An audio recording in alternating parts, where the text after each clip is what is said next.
Hi hello నమస్తే welcome to our channel. ప్రస్తుతం మనతో మాట్లాడడానికి సీనియర్ జర్నలిస్ట్ దాము బాలాజీ గారు ఉన్నారు. వారితో మాట్లాడదాం. Hi sir. హాయ్ సార్, మనకి ఇక్కడ తెలంగాణలో ఆల్రెడీ బస్సెస్ ఫ్రీ మహిళల కోసం అని చెప్పేసి రన్ అవుతున్నాయి. ఇప్పుడు జగన్ గారు కూడా ఆంధ్రప్రదేశ్లో బస్సులు మహిళల కోసం ఫ్రీగా రన్ చేద్దామని ఈ వచ్చే సంక్రాంతి నుంచి చెప్తున్నారు. అది ఎంతవరకు నిజం ఉంటుంది, ఎంతవరకు అబద్ధం ఉండొచ్చు సార్ మీ మాటల్లో? యాక్చువల్గా చంద్రబాబు రాజమండ్రి జరిగిన మహానాడులో ఈ పథకాన్ని అనౌన్స్ చేశారు. దాని పేరు మహాశక్తి అని పెట్టారు. మామూలుగా ఏంటంటే కర్ణాటకలో శక్తి అని, ఇక్కడ ఏమో మహిళా ఇది ఇక్కడ పెట్టారు తెలంగాణలో.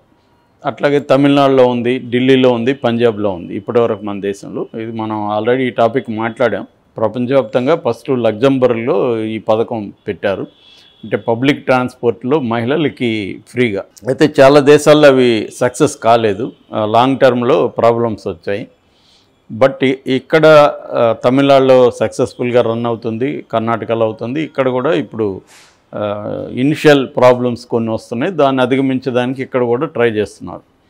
ఇప్పుడు ఈ పథకాన్ని కర్ణాటకలో పెట్టిన తర్వాత చంద్రబాబు అక్కడ అనౌన్స్ చేశాడు కాబట్టి, చంద్రబాబు చేసి కూడా చాలా రోజులు అయింది కానీ జగన్ దాని మీద ఏం మాట్లాడలేదు.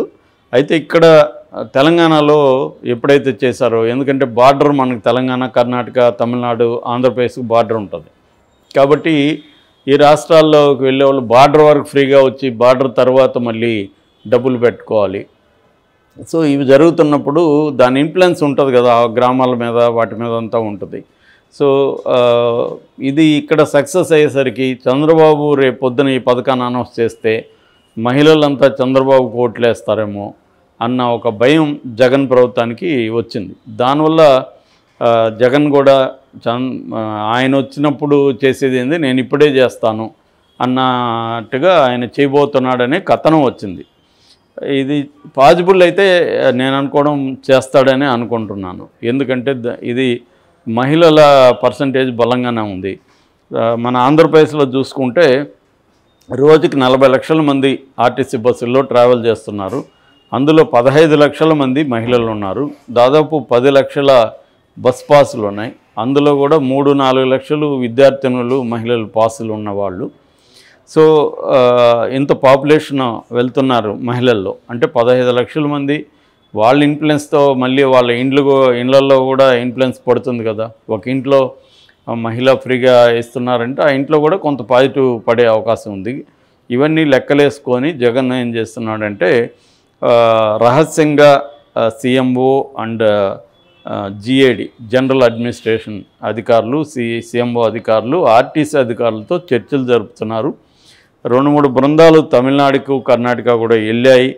సీక్రెట్గా వెళ్ళి అక్కడ అధ్యయనం చేస్తున్నారు. అట్లాగే ఇక్కడ కూడా తెలంగాణలో కూడా అధ్యయనం చేస్తున్నారు.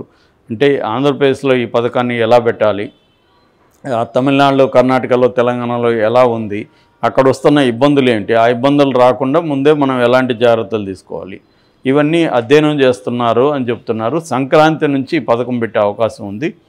ఎందుకంటే సంక్రాంతి సందర్భంగా అక్క చెల్లెమ్మలకి ఈ పథకాన్ని జగన్ ప్రారంభించే అవకాశం ఉంది. అది ఒక ఫెస్టివల్ మోడ్ కూడా ఉంటుంది కాబట్టి ఫెస్టివల్ టైంలో ఎక్కువ మంది కూడా వెళ్తారు. అందుకని బస్సులు కూడా ఎక్కువ వేసి ఆ టైంలో అద్దె బస్సులైనా వేసి ఎవరికి ఇబ్బంది లేకుండా ఫెస్టివల్కి కల్పిస్తే ఆ ఎఫెక్ట్ మానసికంగా పడుతుంది. ఎందుకంటే ఫిబ్రవరిలోనే నోటిఫికేషన్ వచ్చే అవకాశం ఉంది.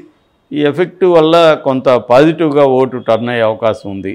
ముఖ్యంగా working class women, middle class ఉమెన్లో ఇది ఇంపాక్ట్ పడుతుంది అనేది ఒకటి. అయితే తమిళనాడులో ఓన్లీ పింక్ బస్సుల్లో పెట్టారు. కర్ణాటకలో కూడా కొన్ని బస్సుల్లో మాత్రం పెట్టారు. ఇక్కడ తెలంగాణలో 2 రకాల బస్సులే, ఒకటి పల్లె వెలుగు, రెండోది ఎక్స్ప్రెస్. సిటీలో అయితే ఆర్డినరీ అండ్ మెట్రో.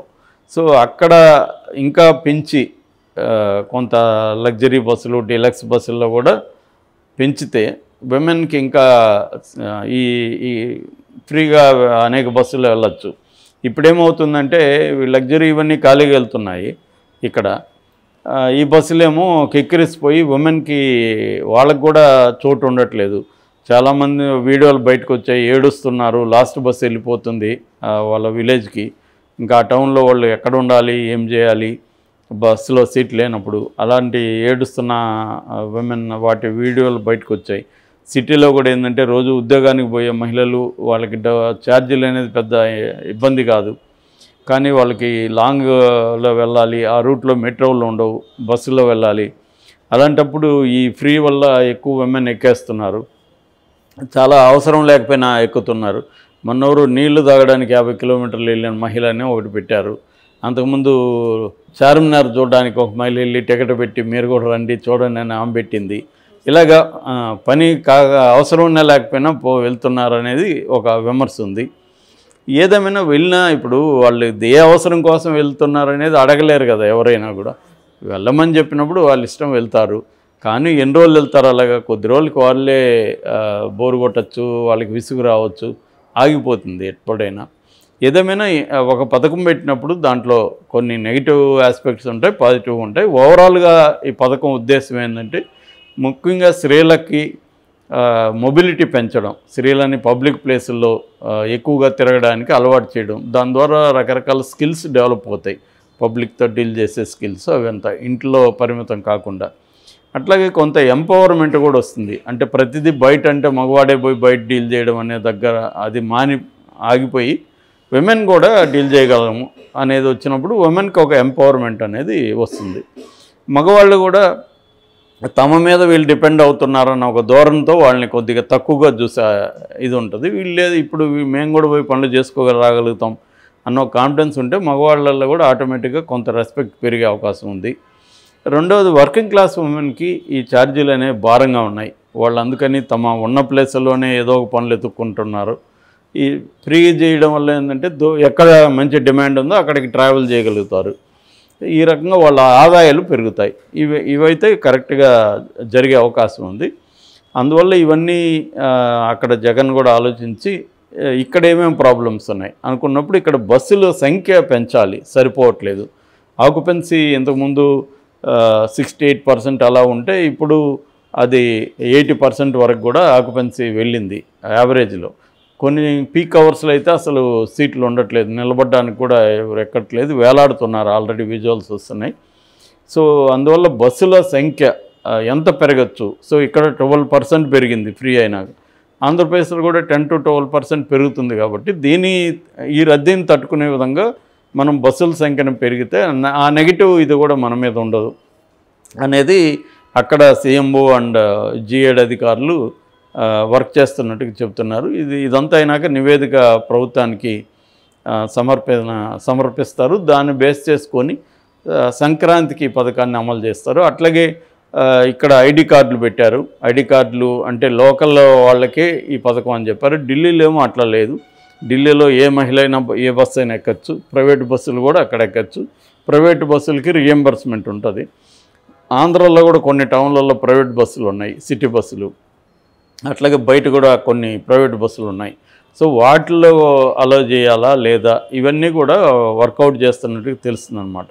అంటే ఈ పథకంలో ఆల్రెడీ ఉన్న బెస్ట్ ప్రాక్టీసెస్ని తీసుకోవడం, నెగిటివ్ ఫీడ్బ్యాక్ని కూడా తీసుకోవడం, దాన్ని అవాయిడ్ చేయడం, బెస్ట్ ప్రాక్టీసెస్ని ఇంప్లిమెంట్ చేయడం. సో దీన్ని ఎఫెక్టివ్గా తీసుకెళ్తే ఇది మంచి ఫెచ్చింగ్గా ఉంటుంది. ఎలక్షన్ల ముందు ఇచ్చేస్తున్నాం కాబట్టి ఆల్రెడీ నెక్స్ట్ జగన్ ప్రభుత్వం వచ్చినా కంటిన్యూ చేస్తాము. సో అంటే చంద్రబాబుకి కొత్త పథకాలు ఏవి మిగలకుండా చేయాలి. ఆల్రెడీ ఉన్న పథకాలనే చంద్రబాబు కాపీ కొడుతున్నాడనే విమర్శ ఉంది.